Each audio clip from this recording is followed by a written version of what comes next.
नमस्कार दोस्तों, स्वागत है आपके मेरे YouTube channel study with Vinod में। दोस्तों, मैं आज से हिस्ट्री पढ़ाना शुरू कर रहा हूँ।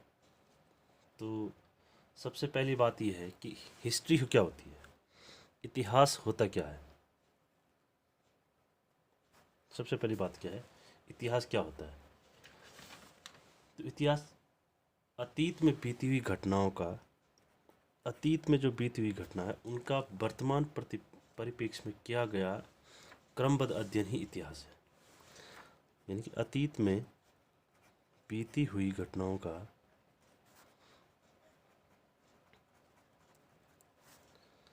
वर्तमान परिप्रेक्ष्य में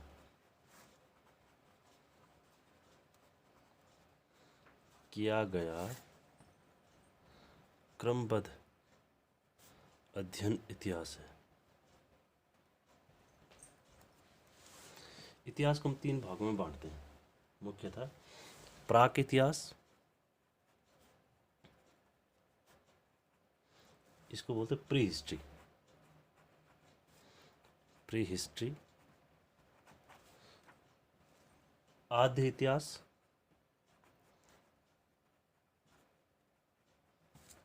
इसको बोलते हैं प्रोटो हिस्ट्री। और नंबर 3 है ऐतिहासिक काल। ऐतिहासिक काल, हिस्टोरिकल एज।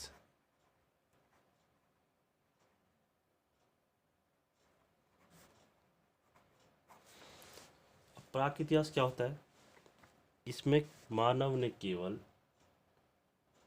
पत्थर का प्रयोग किया। प्राक इतिहास मतलब जिस समय मानव ने केवल पत्थर का प्रयोग किया, जिसका और उस समय कोई लिखित साक्ष्य भी नहीं है। इस समय कोई लिखित साक्ष्य भी प्राप्त नहीं होते हैं, उसको हम प्राक इतिहास कहते हैं। आद्य इतिहास, आद्य इतिहास का मतलब हो गया जब मानव ने पत्थर के साथ साथ, पत्थर प्लस और धातु, जब मानव ने पत्थर के साथ साथ धातु का प्रयोग किया तो उसको हम आद्य इतिहास कहते हैं। इस समय लिखित साक्ष्य तो हैं लेकिन वे दुर्बोध हैं, यानी कि पढ़े नहीं जा सकते। वो क्या है, पढ़े नहीं जा सकते। और नंबर 3 पे आता है ऐतिहासिक काल। ऐतिहासिक काल में पत्थर का प्रयोग प्लस धातु का प्रयोग और प्लस लिखित साक्ष्य, इसको हम ऐतिहासिक काल कहते हैं। जहाँ लिखित साक्ष्य है वह ऐतिहासिक काल है। इतिहास के पिता है, इतिहास के पिता कहलाते हैं हेरोडोटस। हेरोडोटस, इनकी एक पुस्तक है, हेरोडोटस की पुस्तक का नाम है हिस्टोरिका। पुस्तक है हिस्टोरिका, ये इतिहास के पिता हैं। कुछ फैक्ट बता रहा हूँ, वो भी आप नोट कर लीजिए। पुरातत्व के पिता,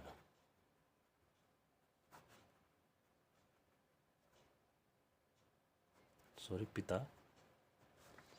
अलेक्जेंडर कनिंघम। Alexander Cunningham.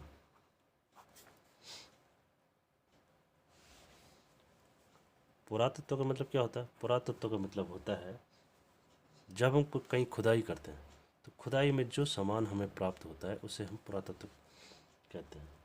इसमें है, पुरातत्व में हमें जैसे मिलते हैं सिक्के, मृदभांड,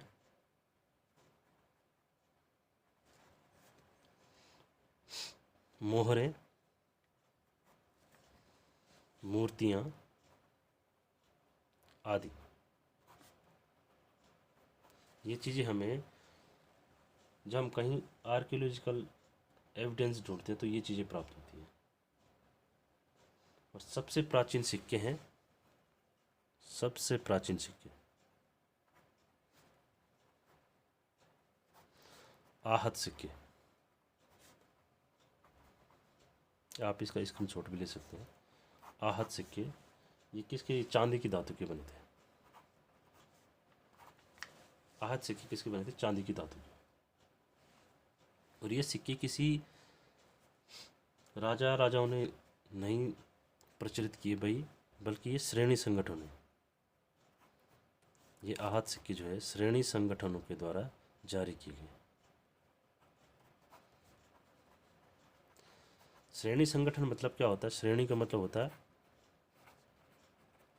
एक सा व्यापार करने वाले, एक जैसा व्यापार करने वाले लोगों का संगठन।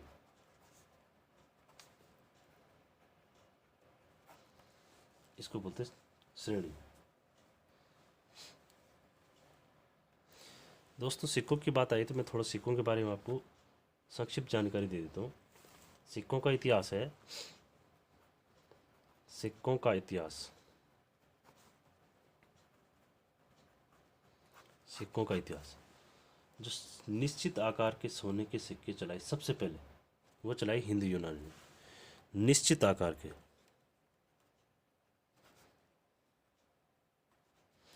निश्चित आकार के यानी निश्चित माप तोल के, निश्चित वजन के जो सिक्के चलाए हैं वो चलाए हिंदू यूनानी ने। हिंदू यूनानी ने। और ये सिक्के सोने के थे, ये सोने के सिक्के थे।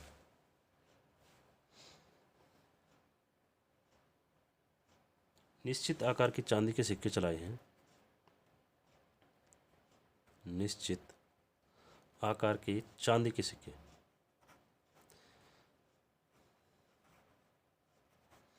चांदी के सिक्के चलाए हैं शक ने, शकों ने।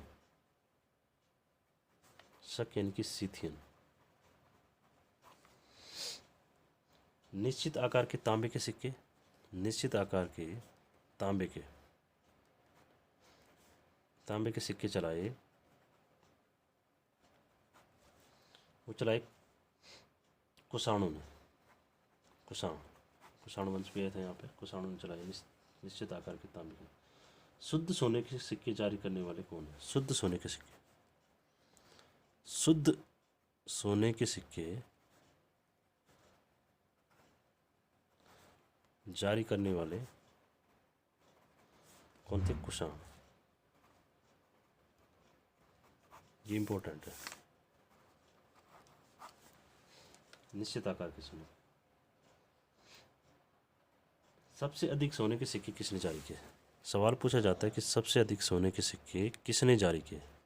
तो सबसे अधिक सोने के सिक्के, सोने के सिक्के जारी किए हैं गुप्तों ने, गुप्त वंश ने। और ये जो गुप्त वंश थे, इनके सोने के सिक्के का नाम था दिनार। इनके सोने के सिक्के का नाम क्या था, दिनार।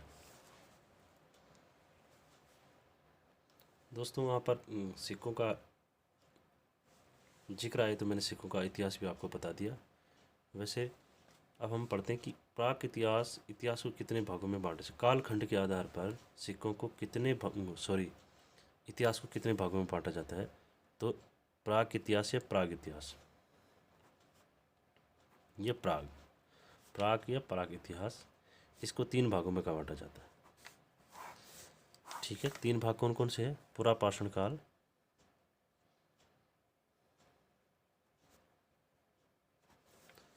मध्यपाषाण काल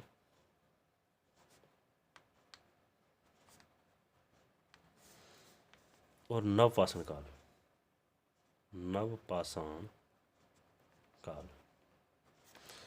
पुरापाषाण काल को भी फिर 3 भागों में बांटा जाता है। इसकी टाइमिंग बता देते हैं आपको। ये 14 लाख से 10,000 ईस्वी पूर्व, 14 लाख BC से 10,000 BC,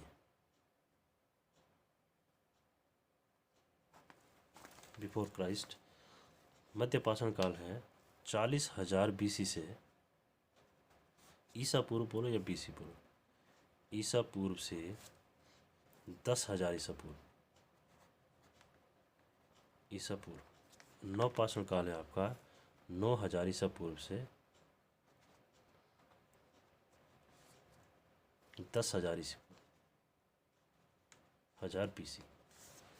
इसको भी दोस्तों 2-3 भागों में बांटा जाता है। पुरापाषाण काल को 3 भागों में बांट सकते हैं, और वो है नंबर 1 निम्न पुरापाषाण,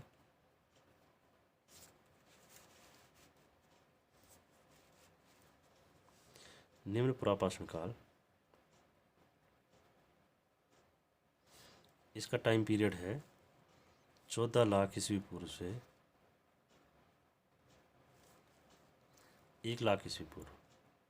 लेकिन एनसीईआरटी इसको क्या मानती है, एनसीईआरटी सबसे मान्य है, तो एनसीईआरटी इसको मानती है, यहाँ पे एनसीईआरटी लिख सकते हो आप, ठीक है। 5 लाख ईसा पूर्व से बीसी से 50,000 बीसी, ये निम्न पुरापाषाण काल। ये मध्य पुरापाषाण काल, पुरापाषाण काल, मध्य पुरापाषाण काल।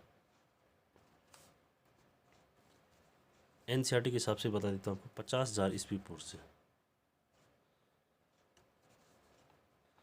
बीसी से 40,000 बीसी, और उसके बाद है ऊपरी पुरापाषाण काल, इसको बोलते हैं ऊपरी पुरापाषाण काल। ऊपरी पुरापाषाण काल है आपकी 40,000 ईस्वी पूर्व से 40,000 बीसी से 10,000 बीसी पूर्व, ये इसका टाइम पीरियड माना जाता है। दोस्तों सवाल आता है कि सबसे पहले मानव के अवशेष कहाँ मिले, तो सबसे पहले मानव के अवशेष 42 लाख वर्ष पहले, 42 लाख वर्ष पहले, वर्ष पूर्व दक्षिण अफ्रीका में प्राप्त हुए थे। दक्षिणी अफ्रीका, साउथ अफ्रीका में मिले थे सबसे पहले मानव का अवशेष।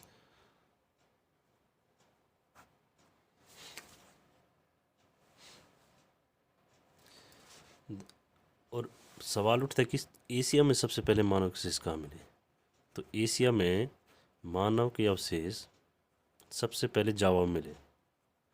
जावा सुमात्रा आपने नाम सुना होगा, मानव के अवशेष जावा नामक स्थान पर मिले थे, जावा नामक स्थान पर प्राप्त हुए थे।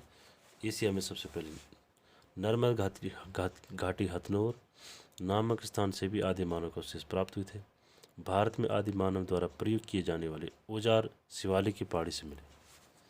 मानव भारत में उसके कोई अवशेष नहीं, मानव के अवशेष नहीं मिले, लेकिन जो उसने औजार प्रयोग किए उनका अवशेष मिले हैं शिवालिक की पहाड़ी से, शिवालिक की पहाड़ी से मिले हैं।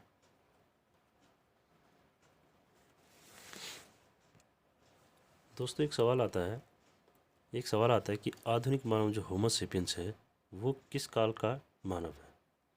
तो जो आधुनिक मानव है होमो सेपियंस हम जिसे बोलते हैं, वो मानव ऊपरी पुरापाषाण काल का है।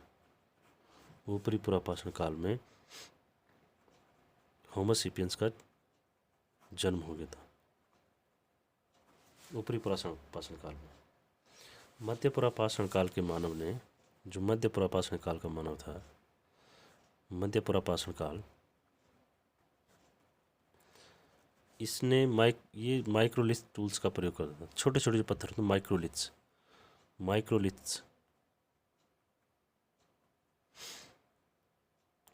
का प्रयोग करता था, छोटे छोटे पत्थरों का।